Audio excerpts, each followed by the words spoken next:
DHL, this is your boy, The Voice, and I'm just testing something out. I'm just basically stealing from Powerhouse because I didn't want to do a whole podcast and wanted to see how this would work out if I did a video to see if I would do too much and try to put little transitions in it and all that kind of stuff. So we'll see what happens here.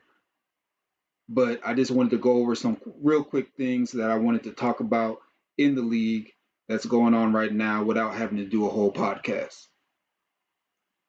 First, we just look at the standings. As you can see, side by side from the last week at the end of week 10, going over to the right hand side of the screen where we have our new updated standings. Not too much has changed. Elhan, Cradle, and Commander all moved up one spot in the standings. And CRM, he dropped from third to fifth in the standings coming out of week 10 and finishing off week 11. Now, I will say that what's really interesting about the standings is this part right here, 7 through 14. That's a gap of 11 and a half games between these 8 teams. And right now, there's not a lot of wiggle room to make a lot of mistakes. Too Legit is catching up with folks. Before, he was 5.5 games behind. Now, he's only 2.5 games behind 13th place. For somebody like Commander that did a good job of moving up in the standings, he still lost some ground with the games back because now he went from being 7 games above last to only 5 games above last. So all these games matter. All these games matter coming down the stretch because everybody is playing for something. Whether you're in the top 6 and you're just playing for playoff seeding, or you're in this bottom half of the bracket where everybody's just trying to avoid getting blown out so that way they don't end up being rotated out the league. So we'll just go down the line, starting with Horseman sitting at the number 1 spot. I really like what he's been able to accomplish. As we spoke about before, TJ McConnell, Thaddeus Young, both very solid ads for Horsemen that have been performing lately. Michael Porter Jr. starting to get some playing time back. He seems like he's starting to earn some of the trust in his coach, Mike Malone. As we can see here, his week average was 22 points, 8.5 rebounds, while knocking down 3 3-pointers made at 67%. This is unfair to Horseman, but it doesn't really seem like he's had to deal with a lot of injuries. Now, of course, everybody has had injuries. Michael Porter Jr., of course, was out for that long duration dealing with the COVID. He had to drop Wendell Carter Jr., a guy that he drafted in the 6th round earlier in the season. This recently dropped Eric Gordon, who he drafted in the 10th round. So even though Eric Gordon, I'm not really too worried about that. Eric Gordon is just a guy at the end of the day. Davis Bertans started off really slow, but he's been pretty healthy. Just started off slow. So it feels like Horseman hasn't had to deal with a lot of adversity, even though if you really probably dig into it, his adversity is probably just as much as everybody else. Jared Allen being traded and basically not really knowing what was going to happen with him. Finally, he had his way paid for him with Cleveland sitting down Andre Drummond and saying that we're going to trade him or buy him out. So some things have broken Horseman's way for the most of the part, but really when you look at his team, it feels, especially as of late, with you can say like the last month, 4 to 6 weeks, that he really hasn't had to deal with too much issues as far as injuries, COVID, contact tracing, postponed games because one of his teams have had to deal with something like that. And it's a little bit interesting because I did say this in one of the early podcasts when I was doing the division reviews that I really thought because Utah was the team that kind of set all of this in motion, kind of shut the country down when Rudy Gobert got his positive COVID test. I really thought they were going to be one of the teams that took it a little bit more serious. And I'm trying to change my thinking when I say things like that because just because you caught COVID doesn't mean that you were out there being reckless. You could have been doing everything right and still just happened to be in the wrong place, wrong time, catch the virus. So I don't want to say like people are just out there, going to parties, maskless, and doing all type of nonsense to catch COVID.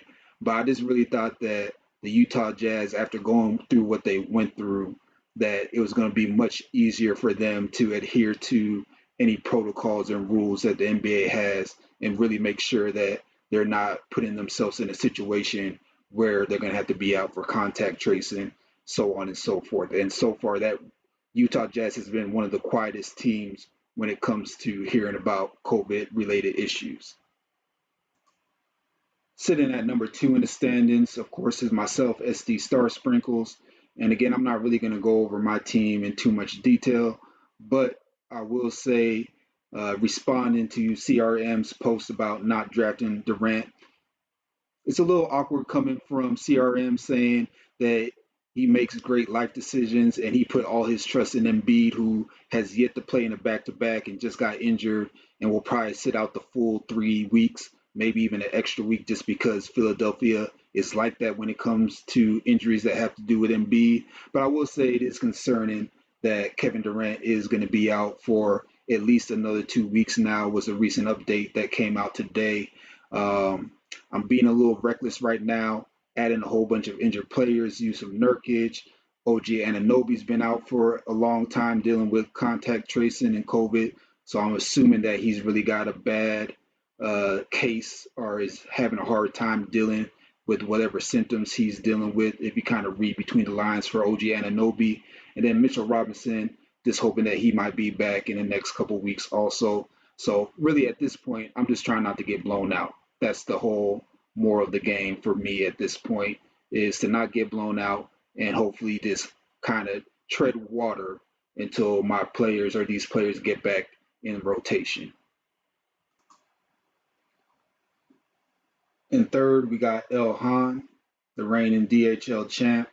And, he had some sick stuff to say on the message board, good game and all this kind of stuff. But El Han, I know almost doesn't count, but you almost lost the matchup, man.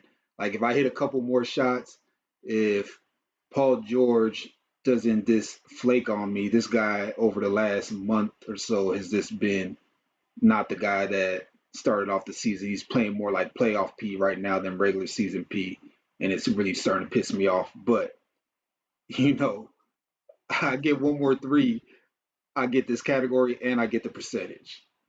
Say I get a few more shots here, I got the field goal percentage. So there's no way my matchup should have been that close with you when I basically punted away this matchup by adding all type of players that are coming back from injury against you. So yes, you won. Congratulations. I can't take that away from you. You are the winner. You won the game. But you only got one gear, Elhan. That's the problem with your team right now. You do what you do well.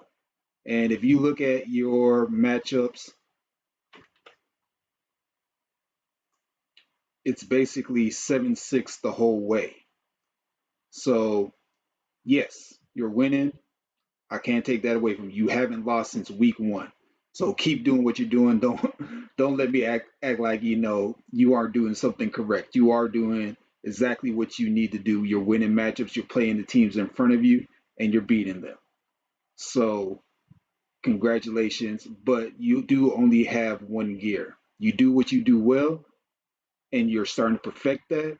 So that's great going into the playoffs, because at the end of the day, all you need is 7 wins or 7 categories to advance to the next round. And that's really the point at the end of the day. But for me to almost be able to get 7 categories on the last day, there's no way that should have happened. And again, that's because you can't switch gears. You just kept bombarding me with the stats that you were already blowing me out with. You kept just getting assists. You just kept getting rebounds. Never added somebody that can get you a couple 3 pointers. You know what I'm saying? Didn't add anybody extra for free throws. Didn't add anybody extra for blocks. It's okay. Those aren't your strengths all the time. And you still perform admirably in the free throw percentage. You still shot, well, not compared against the rest of the league. You didn't really shoot that well with the 3 points made, but still, you got to be able to switch gears a little bit because sometimes it's not always going to work out where you can just bank on your categories that you're used to getting. That being said, you're in third place. You're humming along. Keep doing what you're doing. Julius Randle's playing well. Jokic is playing well. Sabonis is playing well. You avoided a scare with Terry Rozier. We thought he was going to be injured and miss a little bit of time. He was already back tonight for Monday night's game. So, um, no real issues here. DeMar DeRozan will be back. He's just dealing with the funeral. So, I don't really got any problems with that. The only thing that I'm looking at now is Bojan Bogdanovic and Josh Jackson. Bojan's been playing well. It's just that he has a lot of highs and lows. When he's on, he's on. As we can see here, he had a 31-point game, 18, but then you got a 10, you got a 9 here. And of course, what does that correlate with? And that's with the 3 points made, which we know Boyan is a specialist, so that's obvious that if he's not knocking down three, he's not really going to give you any other production. And at the end of the day, you can't do anything but just sit through it because in a 14-team league, you're not going to be dropping him at any time. So just got to go ahead and deal with the ups and downs. Hopefully, once playoffs comes, he's on a hot streak. Josh Jackson, a guy that I was interested in. I don't know. Tonight had a good little bounce back game, but really didn't do anything but give you points. No rebounds. He's supposed to be a points and rebound type of player for you, where he's giving you close to 15 a night and somewhere in 5 to 7 range for rebounds. So when he's only giving you single digits in the points, 4 rebounds, that's a little tough. So we'll see what happens with Josh Jackson. There's going to be some changes coming towards Detroit. They're trying to figure things out. Looks like they're tapping out also. So maybe that means more opportunity for Josh Jackson. Maybe that means more opportunity for somebody else. We'll just have to see how that plays. But he may be somebody that you want to go ahead and release back into the wild and use that slot as an add and drop until Detroit figures things out. In fourth, we have Rock the Cradle, and he went ahead and got rid of Jaren Jackson, which is a smart move. We just got an update that he'd probably be out for another 2 to 3 weeks. And the way it's going now, it feels like we'll just keep getting delays from Jackson's return. When he does return, he's not going to be playing big minutes right away. He's probably not going to play in any back-to-backs. And as we've seen all throughout this season, that you're going to constantly have back-to-backs every week for almost every team. There's almost no week where a team doesn't have a back-to-back. So you're going to be missing games in every matchup when Jaren Jackson comes back. You got to wait for the minutes to ramp up. It's just a lot to deal with that it's probably not even worth the hassle. So kudos to Cradle for going ahead and letting Jaren Jackson go. Moving on, he was rewarded with an 8-4 win over Irrelevant, stopping his, I believe it was a 2-week losing streak for Cradle. Yes, 2 weeks lost against Elhan and Horseman. So he's starting to bounce back. Well, he really didn't drop anywhere, let's be honest about it. But, I think that he's just going ahead and embracing that. I'm going to go ahead and capture these wins. If I find a guy with some upside by doing add and drop in, he's probably better off served. Speaking of that, Keldon Johnson starting just to look like a guy at this point.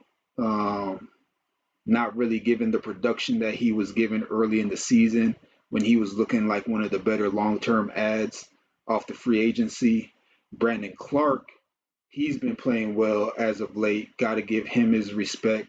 starting to do some of those things as we could see 16 and 12, 14 and 5, 6 and 8, 6 and 10, 20 and 4, 10 and 6. And that's a little bit more of what we were looking for from Brandon Clark. He had a little bit of a period there where he really wasn't performing and seeming like he wasn't taking advantage of the time or the opportunity that he was getting because of Jaren Jackson's injury. But now he's playing well, performing well over these last couple of weeks. So Cradle has to be impressed with what he's doing there. The man, Chris Boucher, as we always talk about, when he gets the minutes, anything over 24 minutes, he performs. Look at the stat line: 25 minutes, 18 and 8. He got 30 points, 35 minutes. 30 minutes got 29, 32, 16. 26 minutes, 17 points. When he gets the minutes, I don't know what it is about this correlation in minutes, but when he gets the minutes, if you run the stat sheet, he's like a third round value when he's getting the appropriate minutes. So as long as he's getting the minutes, Cradle's going to continue to eat there. Wonder what's going to happen with Kyle Lowry. Honestly, if he does get traded, I don't think it really matters. Wherever he goes, he's going to be the same guy. So I don't think Cradle has to worry about that other than, he may miss a game or two because of, they got to go through their health check and physical and all that when a trade happens. So if Kyle Lowry does get traded, that's the only downside. You maybe miss a game or two with the trade deadline coming up. But other than that, I don't think that Cradle has to worry about trying to uh, trade off Kyle Lowry for fantasy purposes because he's worried about him going to somewhere where the production value won't be the same. Larry Nance Jr., with Kevin Love out again, he should be able to continue to get his minutes. Before, he was really being a much more versatile type of big where he was giving you about 3.5, 4 assists, getting you about 6 rebounds. Wasn't really scoring, but again, he was like a poor man's Draymond earlier in the season. We'll see if he can get back to those type of levels. Don't mind it as a short-term ad for Larry Nance. Let's see when Cradle just added him on March 4th. So continue to give him some time, see how he gets acclimated, get him back into the lineup, and we'll see where Nance is at from there. And fifth, we have COVID Rodney and CRM. Great pickup with Karis LeVert. Caught that information early, added him. Already back in the lineup where it didn't seem like he was going to be back anytime soon. I really think I have to look back, but it seems like he came back early from that timetable, which I believe was about 6, 8 weeks at first that they were thinking he may have been out after the surgery. So glad to see that Karras is back and already in a limited amount of time, 13 points, 7 rebounds, 2 assists, 4 turnovers. You don't like that.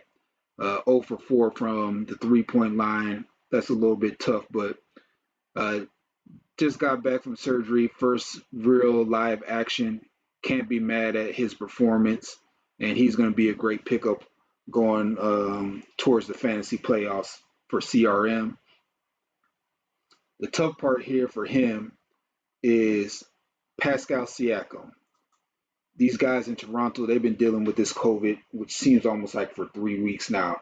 Pascal Siakam, OG Anunoby, and Fred VanVleet. All those guys have been out for the longest dealing with this contact tracing and COVID.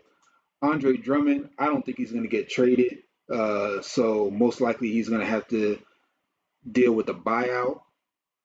The problem is if he gets bought out, he's probably not going to get bought out the day after the trade deadline. It's probably going to be a couple more weeks for his his agent to go ahead and negotiate the buyout with the Cavaliers. So you're probably looking at the 20th is the trade deadline, I believe.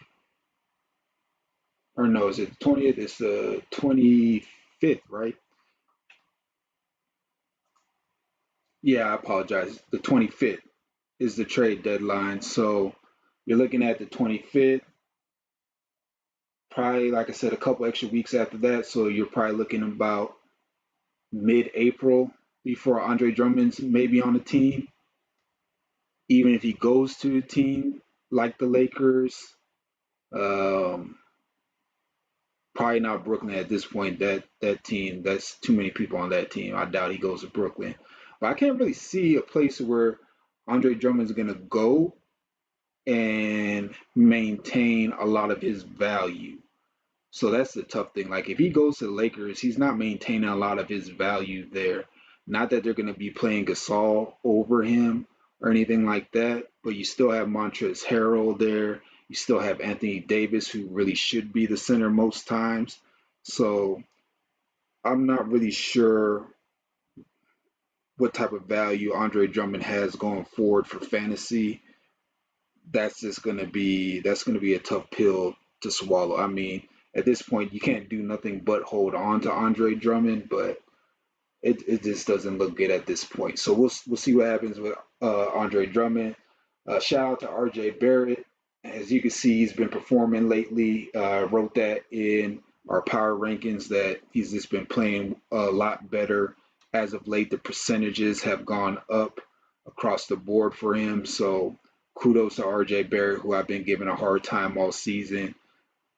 Anthony Edwards, man. I saw the game last night, Sunday, and this was against Portland. And Edwards, at the end of that game in the fourth quarter, like the last 5 minutes, he looked like that dude. Like it wasn't about Karl Anthony Towns.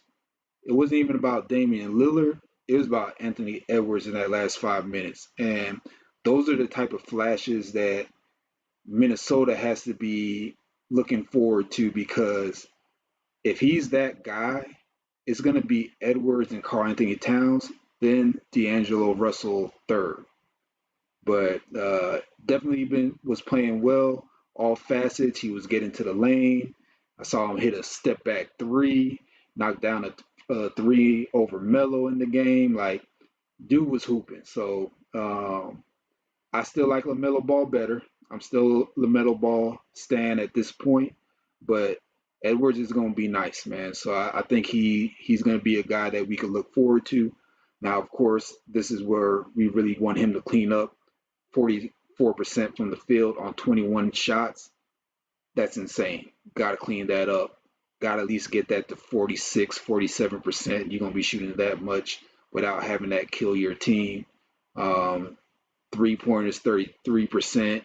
You want to get that closer to 36, 37%. But again, he's a rookie. He's going to make those mistakes. He's learning. No harm, no foul. Definitely a guy that's just going to go out there and give you some raw data, give you some numbers that you need. Joel Embiid out for 2 to 3 weeks, as we talked about earlier. And DeAndre Hunter, I see what CRM's doing here. I don't mind the ad. It's just that I don't really think that Hunter's going to be back anytime soon. So I'm looking at the last update here, was playing in 4-on-4. Um, but we'll see. I think it's probably another couple of weeks before Hunter actually gets on the floor. The Hawks are on a nice little 5-game win streak, so Atlanta has something to play for. They want their players back in the lineup so that way they can make this push. And if all this smoke, where there's smoke, there's fire with John Collins, if he does get traded, that just opens up more opportunity for everybody to produce. So we'll see what happens there. Oh, last thing, KJ Martin, I didn't even pay attention to this dude. Probably is performing better than the guy that I was paying attention to, which is Kevin Porter Jr. This is nice right here. 2 week average for Kevin Porter Jr., 16, 8, 1.5 steals, 1.5 blocks, 52% from the field. That's nice, man. Houston, this all type of opportunity has opened up Just got an alert today that John Wall might need surgery, so he might not even finish the season without having surgery on him. Even when he's not having surgery, we're always dealing with the maintenance. Oladipo, he's never playing, so who really cares? He's not going to be hindering anybody's playing time. He wants out. Um, just recently with Eric Gordon, he's out for 6 weeks. PJ Tucker says, I want out, trade me. So there's just a lot of opportunity for Houston players to eat for guys that we're not even aware of. So you need to be looking at these Houston box scores, seeing who's doing what, because there's going to be plenty of opportunity the rest of the season for these young players. So shout out to CRM, of course, being in Houston, probably had the inside track. Probably was watching that game on Fox Sports West or something like that, or Fox Sports Southwest, depending. I don't know what the region is for Houston, but I'm guessing it's something like that. Now I'm rambling, but anyways, Kevin Martin Jr., great pickup. And shout out to Team Proof, who is in sixth place, as I talked about.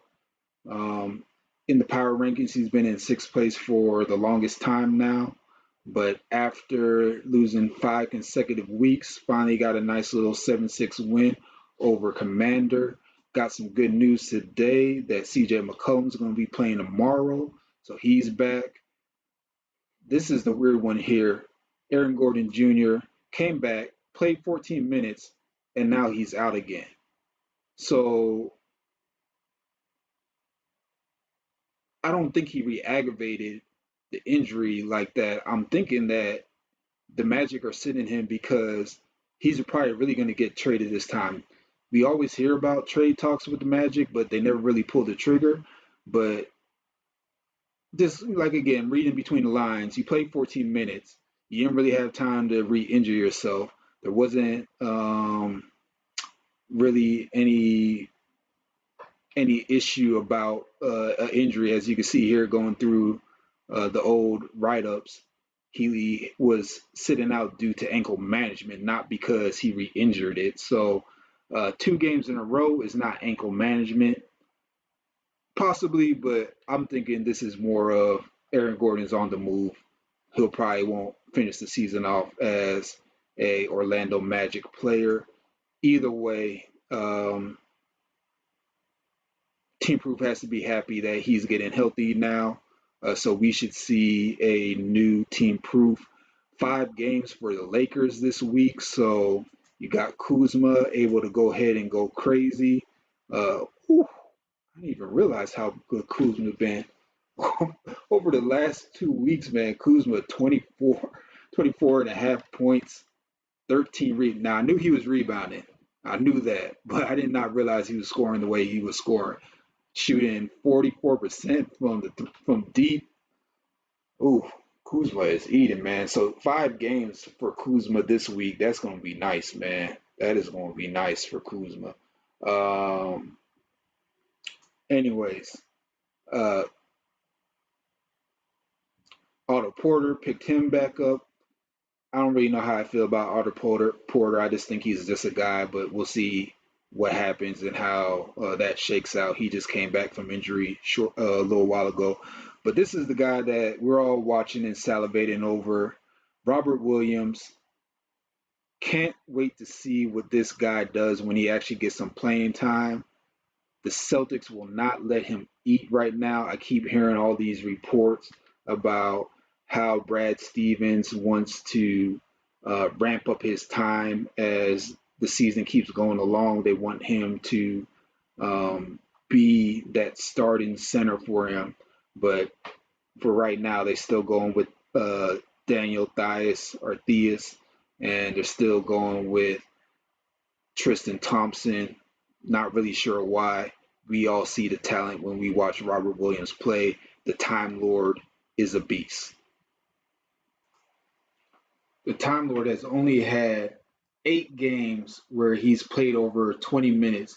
In those 8 games, 10.3 points, 9.5 rebounds, 1.5 steals, and 2.5 blocks. That's a double double while being elite at steals and blocks. That's basically why we like Mitchell Robinson. That's why we like guys like Nerlens Noel when he gets playing time. That's what you're looking for in a fantasy big man. Be a double double guy, be elite at blocks, give me solid steals, and that's just fantasy value there. So we'll see how Robert Williams plays out and when those minutes finally kick in. But you can see even in a limited amount of time, he's playing extremely well. And Proof got on him early, February 20th. So shout out to Proof to this grabbing him and holding tight and waiting this out because I think he's going to be a monster down the fantasy stretch. Like, that's a hot take. I'm sure everybody believes that. Okay, my bad, y'all. So, moving on to Timmy Chance, who's in seventh place. I could have did a whole podcast for this. I thought I was going to be in and out and do a quick little powerhouse 10, 15 minutes, say what I got to say, scroll through a couple people's things, and move on. But I just like talking. I guess that's my problem. Anyways, Miles Turner, loving it, continuing to ball out. Uh, Again, as we talked about earlier, got a little alert that at some point they believe John Wall is going to need surgery this season. He's already missed the last few games, so we'll see what happens there with him and hope for the best. You know, the guy, he's put a lot of effort into getting his body right and bouncing back. And it's showing that he could play again at a high level. So you got to respect that from John Wall. But for fantasy purposes, availability is the best ability. And he really hasn't uh, given you that this season. Ben Simmons, he should be eating over the next few weeks. I'm surprised. I'm looking at. Oh, well, he did leave the game early. Um, he left the game early against San Antonio. I saw some of that game, so I'm not too worried about that. But I would like to see, you know, some higher rebounding from Ben Simmons while Joel Embiid is out. I want to see him almost average a double double with points and rebounds, and then still give you that 7, 8 assists a game.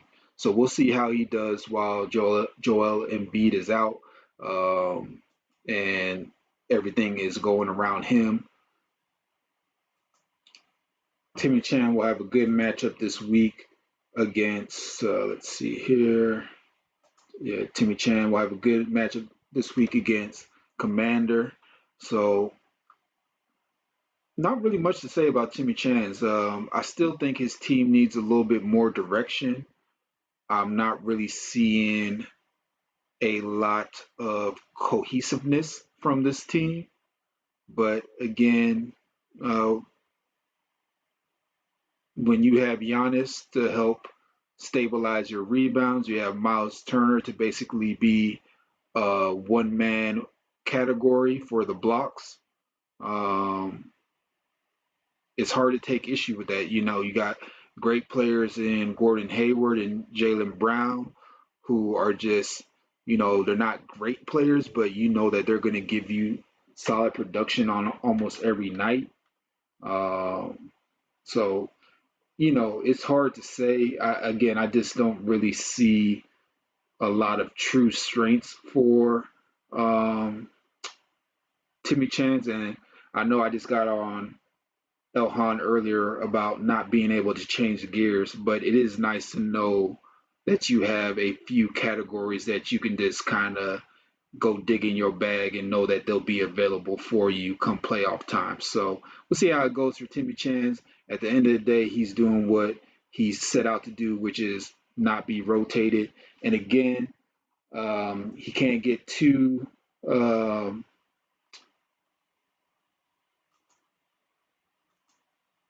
lax with being in seventh right now because he's only separated in the standings by 11 and a half games.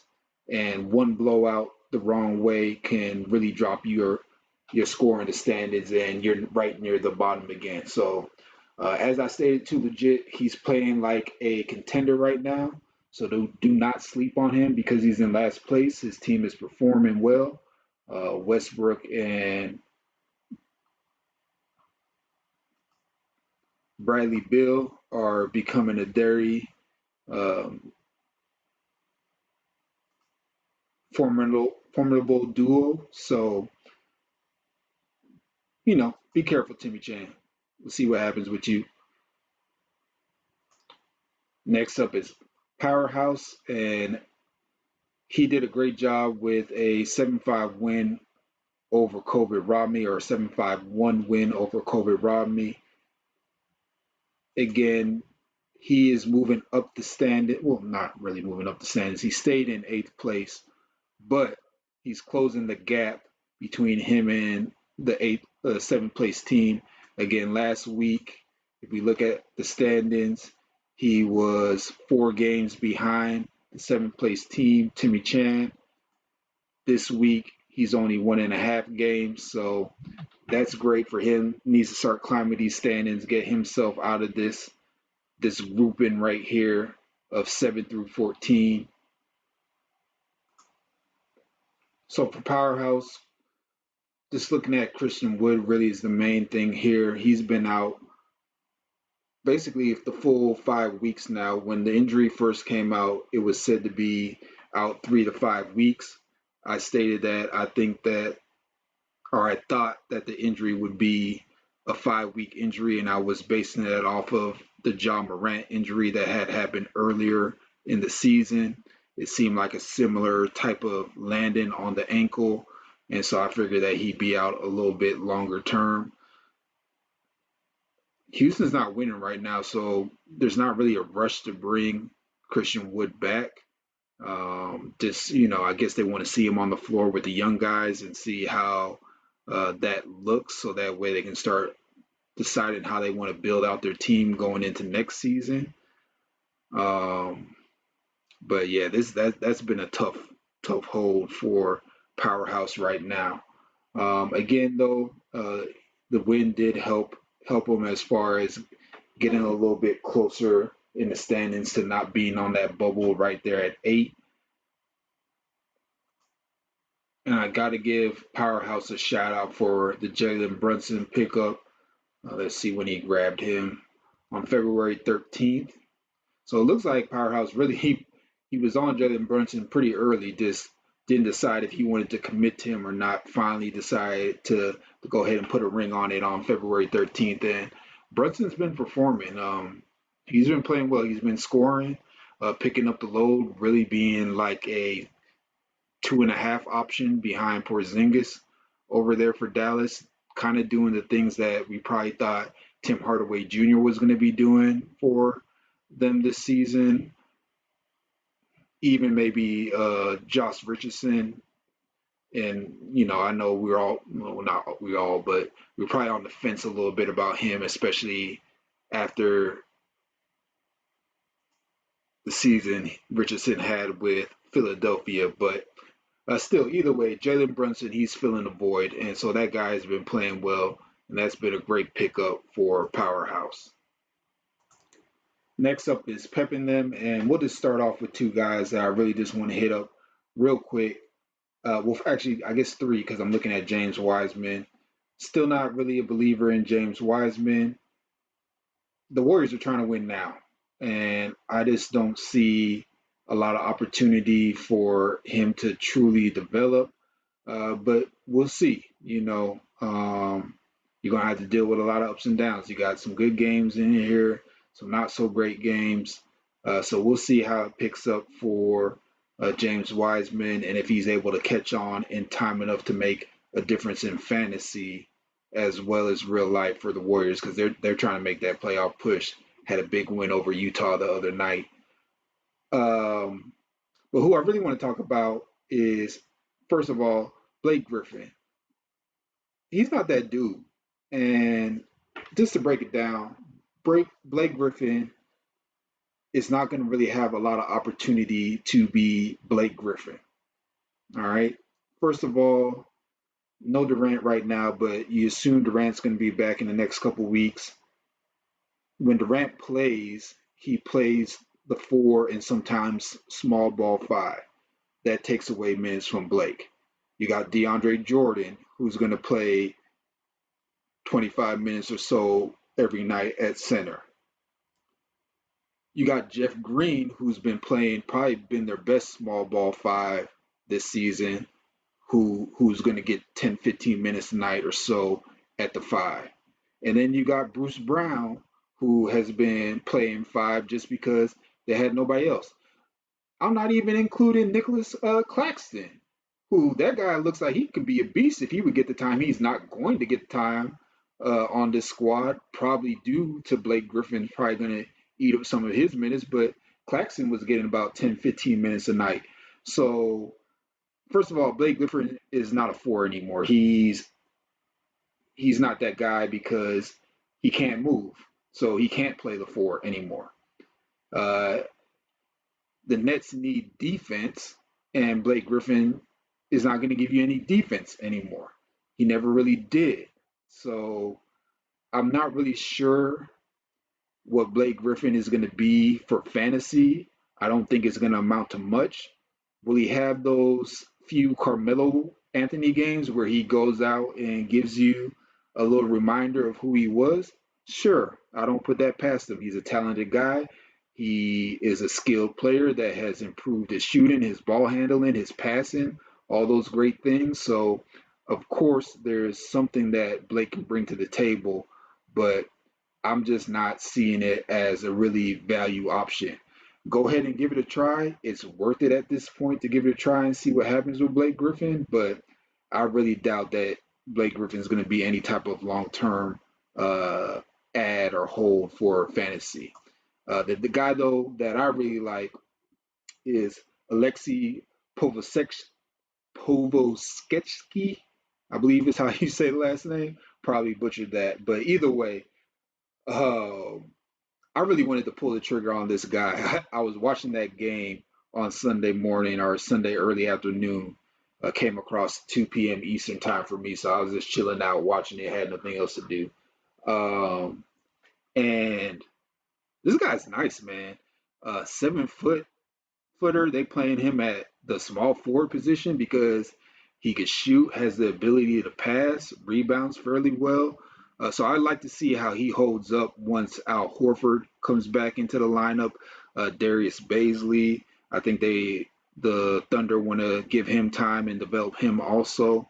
So we'll see what he looks like when everybody's back in the roster and if he's still getting those minutes. I think he's the best long term player for OKC as far as guys like Luke Dort and again Darius Baisley, uh, Theo Maladon or Teo Maladon since he's from France. I don't think he says Theo, but um, yeah, I like I like Alexi, um, but I think he's probably more of a guy that we're going to be looking at as a sleeper for next year more than value this year. But it's worth the add. I was thinking about adding him, and I probably really wish that I would have pulled the trigger and just added him to see what would have happened.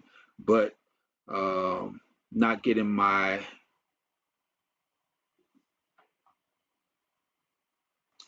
hopes up too high with what type of production I'm going to get from Alexi. At number 10 in the standings is One Piece. And as we can see, he still hasn't won since that first power ranking came out. The tie is at least a step in the right direction. Um, but he needs to start tying together some wins. We only got, look at this, 1, 2, 3, 4, 5, 6 more weeks until the fantasy regular season is done. That's not a lot of time, guys. You know, we sitting here playing around. Some of these teams adding players that are going to be out for 2 to 3 more weeks, like they got time to waste. When you need to be racking up wins, you making moves like you a playoff team and you in the top six. You need to start stacking up wins, and I'll go ahead and tell you who I am. You know, spoiler, Commander. I'm talking about you. Talking about you, Commander. Adding people that Yes, they're good ads in, a vacuum. I would add them too. I have no problem with the logic, except that you are only 5 games out of last place. But anyways, this is not your turn. We're talking about One Piece, and One Piece again. He's going to be eating this week. Powerhouse is probably going to be a tough week for him because uh, the Lakers have 5 games this week, the most games. LeBron said just a few weeks ago, or not even a few weeks ago, a few days ago, got a little alert saying saying, I'm not going to rest in the second half of the season. So we'll see how true that is. And if they're able to get some blowouts and have him rest that way by just performing. But either way, again, 5 games with Montrezl Harrell, 5 games with LeBron James. Gotta love that. Can't be mad at that.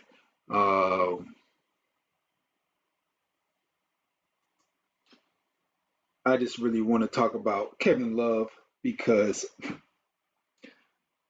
man, One Piece held on to him for a very long time.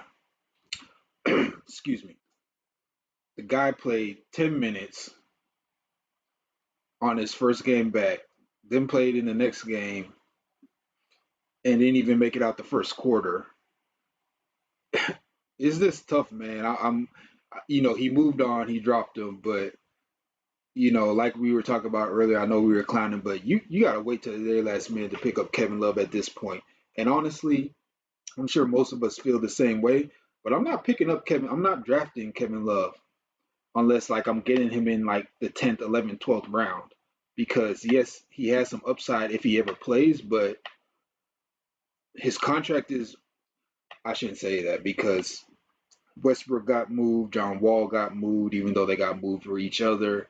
Chris Paul got moved, and he had a huge contract. So people are willing to trade for you, but you got at least got to get on the floor and show them why they would even attempt to trade for you. And with that contract that he has, I doubt that he gets traded anytime soon. And again, it might just be the injuries because I'm sure he loves basketball and he wants to play, but it really just feels like he doesn't want to be in Cleveland, and it feels like he's just milking a lot of injuries. Now, again, it may not be that. It may just be that he's injury prone because he's had a lot of injuries over the course of his career. Even when he was a monster in Minnesota, we were always dealing with different little injuries from Kevin Love. So he's always kind of been that guy. And as he's getting older, it's only getting worse. So uh, no need to keep on him. One Piece moved off of him. But yeah, I think Kevin Love's fantasy value is kind of unrecoverable at this point. I don't really think a lot of people are going to be wanting to take a chance on Kevin Love.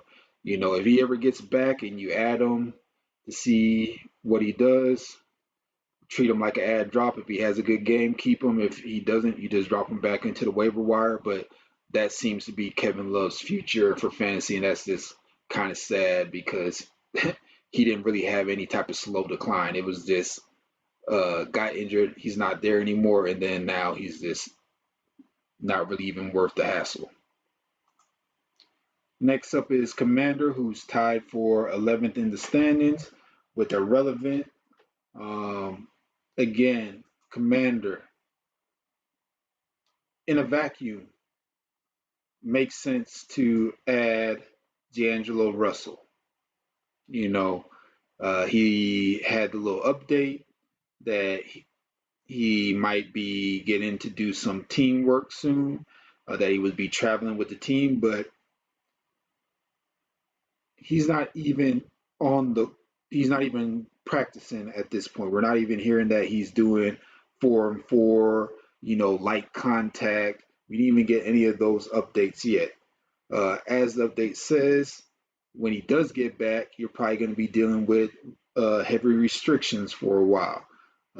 He was never really, he had a lot of problems with the knee going in before he had the surgery or operation, where he wasn't really playing in back to backs, and he was resting already way early into the season, so you can expect that the rest of the way through, especially when Minnesota really needs to be as bad as possible, so that way they don't lose their pick to the Warriors. So you know, can't be mad. He's a 20-point scorer, and if he does happen to give you some production, great. But right now, his future looks like another guy on your team, Victor Oladipo, where you're going to constantly be having games in and out, a lot of inefficiency. You're looking at, oh, golly, Victor, man, 30, 39%, 33%, 36%, 39%, 43%, 40%. That's terrible. Yeah, so I just don't really see um, this as a winning move for you. I know you already invested some time in him now, so you probably feel committed, but you, you got 6 weeks, bro. You don't got time to be waiting on D'Angelo Russell to gear up and get back to action. Anthony Davis, another 3 weeks that he should be out. Possible. Yeah, you 3 weeks. Again, 6 weeks left until fantasy playoffs. That's half the time till we got to get in fantasy playoffs that you're gonna be waiting on Anthony Davis and D'Angelo Russell, hoping that you can add and drop enough to stay afloat and actually win. It's not good enough to get these 6 sevens that you've been dealing with losses at. That all that's doing is having you break even. So a 6-7 is not doing anything for you. You need these 9-4s. You need. I'm sorry, that's my that, that's me. I'm sorry, 9-4 excellence right there. No, but seriously, Commander, you need these 8-5s, these 9-4s, man. You can't afford to be just doing 7-6, 6-7, 7-5.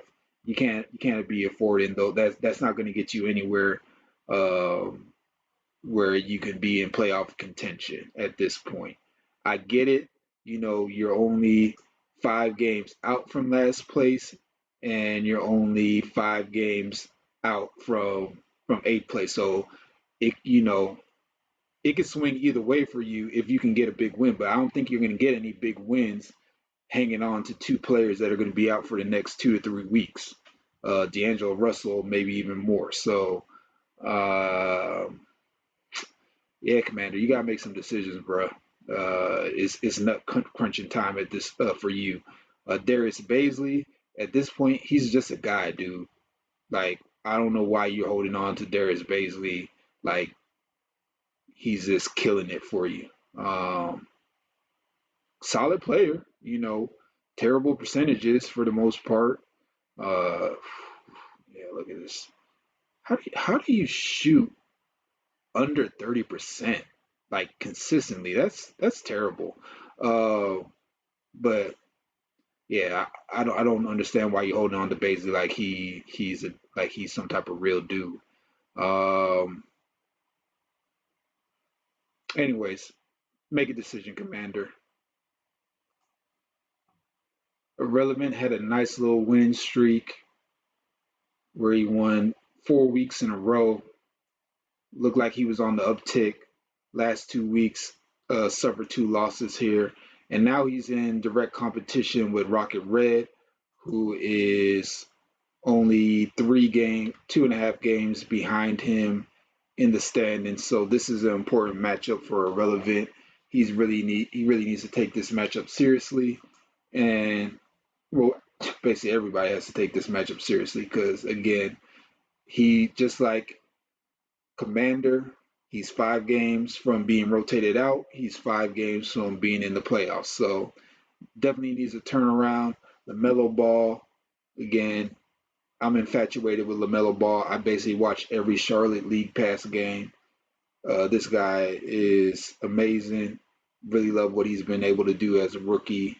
Proved a lot of the haters wrong with just his percentages. He hasn't really been turning the ball over. Let me look at his season averages. only 2.9 turnovers, so not too bad there. Would like it a little bit lower, like him to be a little bit more like my guy Fred Van Vliet at that 2 range, but um, can't complain with the production. Didn't really look like a guy that would be playing a lot of defense, but still, I think I heard a stat that he leads rookies with deflections or something of that nature. So that just speaks to his activity on defense and 1.6 steals. That's nice. Can't complain. I didn't think that awareness was going to be there on defense for him. So really gotta like what LaMelo Ball has been doing. Joe Harris continuing to just be a 3-point killer. This knocking out open shots. That's all he has to do, and he's doing it well. Kevin Porter Jr. This is where you got to give a shout out to Dub, hopping on him early. Kevin Porter Jr. had a really good G League, and let's look at his stats. If you bring over his stats from the G League, in 36 minutes a night, he was averaging 24 points, 6.5 rebounds, 7.2 assists. So one and a half steals. So this guy, we know he has the talent. It's just the attitude that seems to be an issue for Kevin Porter. Um, it's part of the reason why Cleveland let him go for nothing. But again, a lot of things needed to break right for Kevin Porter to be a good ad for Houston. But at the end of the day, they did break right. Uh, Again, no Eric Gordon. He's going to be out for 6 weeks. PJ Tucker, he's asking out. Oladipo always dealing with injuries. John Wall always dealing with injuries and maintenance. So there's a lot of opportunities for these Houston players. And Dub added this guy early. Must have just when the G League finished off. Dub basically added Kevin Porter Jr. So I don't know if he was paying attention watching them NBA ignition team with the guys that forego going to college and all that kind of stuff. But good pickup. Way to keep your ear to the ground, Dub, and add Kevin Porter Jr. Um, Robert Covington, man, he's been a strange guy up and down all year. Uh, the issue with him is just the fact that we're not getting those blocks and steals like we used to from Robert Covington. Um, right now, averaging 1.1 blocks for the season, 1.6 steals, not bad. But again, when he was that small ball five for Houston, he was basically giving you like 2 steals and 2.5 blocks, like uber elite stats in those scarce categories, which was really this kind of raising his fantasy value through the roof. Um, but yeah, Dub this, again, no time to waste with guys that aren't really cutting it for you. You got to go ahead and just really be working the waiver wire and doing what you need to do to try to maximize as many wins and categories each week so that way you can try to move up in the standings. Rocket Red, I don't know why I did this way. Again, I really thought I was only going to talk for 15, 20 minutes max. I was just supposed to really highlight some players that I wanted to talk about rather than go through everybody's team, but it's fun to go through everybody's team. So, anyways, uh, no Rocket, just Red. Um, is it just me or has Tyler Hero not really been as good as we thought he was going to be after he came out the bubble? Let's do a little quick check through Tyler Hero's last few games, see what we're looking at. 22 and 8, not bad. 4 points over here, horrible. 17, not bad. Drop back down below with 2 points. 27 minutes, golly. 9 points and shooting 25% from the field. So, uh, yeah, a little disappointed in Tyler Hero right now. I really thought he would have a much bigger fantasy impact than he's been having. Um, this guy, Jonas Valanciunas, man, he's been a monster. And it just makes me wonder why didn't he play like this? Why wasn't he given the opportunity when he was with the Raptors? Like when he was with the Raptors, they would not play him like over 20 minutes a game. Like it just seemed like he kept getting jerked around while he was there. But either way, um, Rocket Red,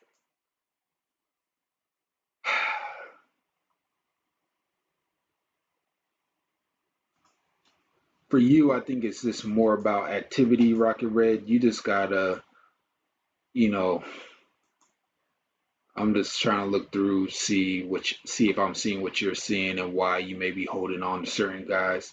Okay, Duncan Robinson, he's been giving you enough production where you feel like you gotta hold on to him. Tyler Hero the same, but I know Clarkson, he really hasn't been, yeah, shooting the last couple weeks have been a little low, 23%, 30%, 40% from the field. So, I mean, yeah, it's tough, man, because your guys are just doing just enough that you kind of need to, or you kind of, it makes sense to hold on to them.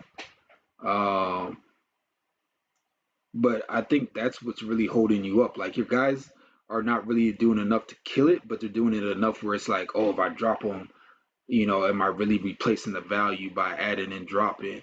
And I think because you're not really making a lot of moves on the free agency wire, it's getting tough for you to actually come by these wins that you need to collect in order to move up in the standings. So, um, gotta make some tough decisions.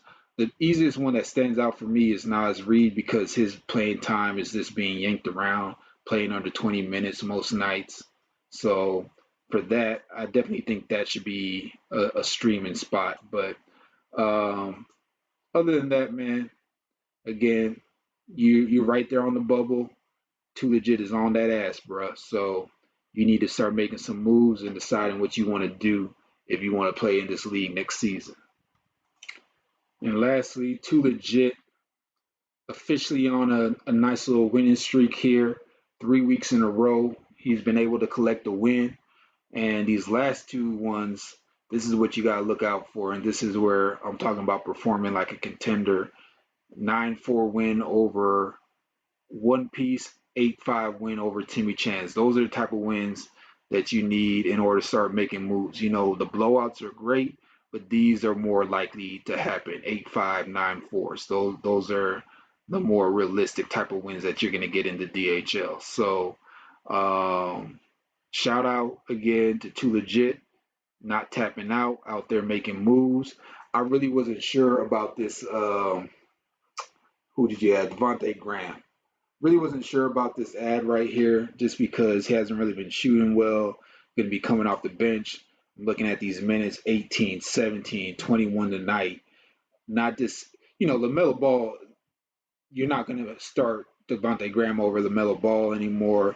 Terry Rozier is having a really good season. So probably really a breakout season for Terry Rozier.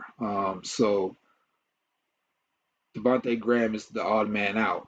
Um, Good ad, but probably more of a streaming type of player to me.